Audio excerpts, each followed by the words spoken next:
Assalamualaikum warahmatullahi wabarakatuh. Selamat malam. Nama saya Muhammad Raditya Pratama dengan nomor NPM 21012067. Saya dari kelas MSDM semester 7 kelas malam. Pada video ini saya akan menjelaskan mengenai proposal studi kelayakan bisnis di sebuah usaha rooftop learning yang berlokasi di daerah Cerme, tepatnya dekat SMA Negeri 1 Cerme.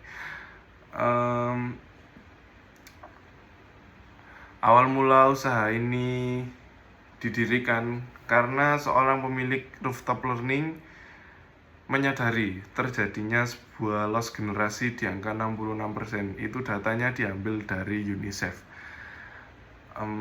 Terjadinya loss generasi ini awal mulanya pada saat pandemi COVID-19, di mana pada saat itu transisi pembelajaran yang cukup signifikan, dikarenakan sistem pembelajarannya diganti daring atau online atau belajar di rumah, sehingga anak-anak harus bisa menyesuaikan kondisi pada saat itu.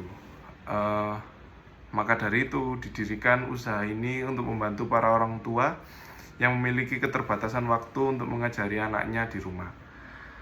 Rooftop learning ini menggunakan pendekatan yang inovatif dan fleksibel, sehingga membantu anak-anak meningkatkan kemampuan individual maupun kelompok, dan memastikan anak-anak memiliki lingkungan belajar yang berkualitas untuk menghadapi perubahan kurikulum yang sering berganti.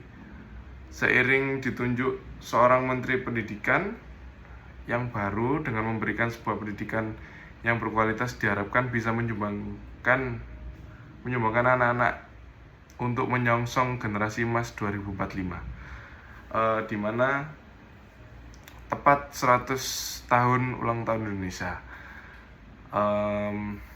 Pada rooftop learning ini dibagi menjadi beberapa kelompok, yaitu mulai dari tingkat PAUD atau TK, SD, SMP, SMA. Tiap tingkat ini dibagi menjadi kelompok besar dan kecil agar lebih memudahkan dalam mengawasi perkembangan anak-anak pada saat proses pembelajaran. Untuk mengajarnya sendiri diambilkan dari orang-orang yang memiliki pendidikan tinggi S1, sehingga bisa menjamin kualitas didikan anak yang belajar di rooftop learning. Kemudian ketika kami membahas pada bagian aspek keuangan, setelah kami menghitung beberapa poin seperti B atau C rasio, average return of return, payback period, net present value, serta internal rate of return, hasilnya sangat positif. Untuk keberlangsungan usaha rooftop learning ini, kelompok kami pada poin BC rasio menunjukkan angka ini di atas 1, menunjukkan bahwasanya usaha ini pendapatannya lebih besar daripada biaya yang dikeluarkan. Untuk persentase average return of return sebesar 400%. Ini menunjukkan rata-rata tahunan lebih besar dari investasi awal. Investasi ini menghasilkan tingkat pengembalian 4 kali lipat dari modal awal setiap tahunnya.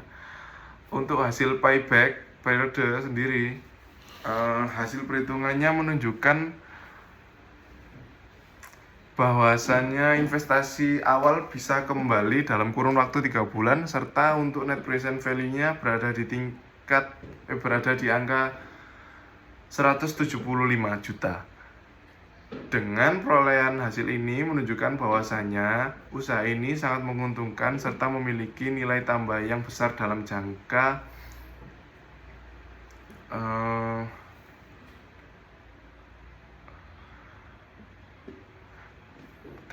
panjang ya.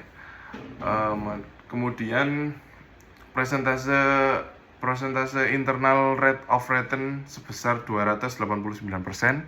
Angka ini jauh lebih besar dibandingkan diskonto yang memiliki presentasi 10%. Dari data tersebut bisa dilihat bahwasanya usaha ini di masa depan memiliki potensi keuangan yang luar biasa dibandingkan resiko yang diambil.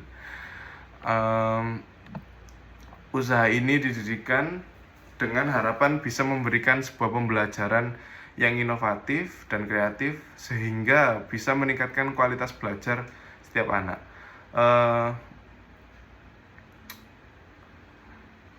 Bisa memberikan sebuah dampak yang positif terhadap sekolah dan juga negara, dikarenakan sesuai dengan tujuan negara yang mempersiapkan anak-anak untuk mewujudkan Indonesia Emas tahun 2045.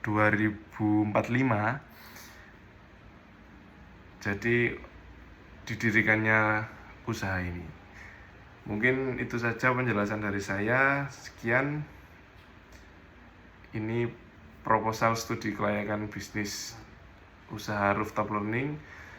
Mungkin itu saja. Mohon maaf jika ada salah kata yang tidak berkenan. Kurang lebihnya, wassalamualaikum warahmatullahi wabarakatuh. Terima kasih.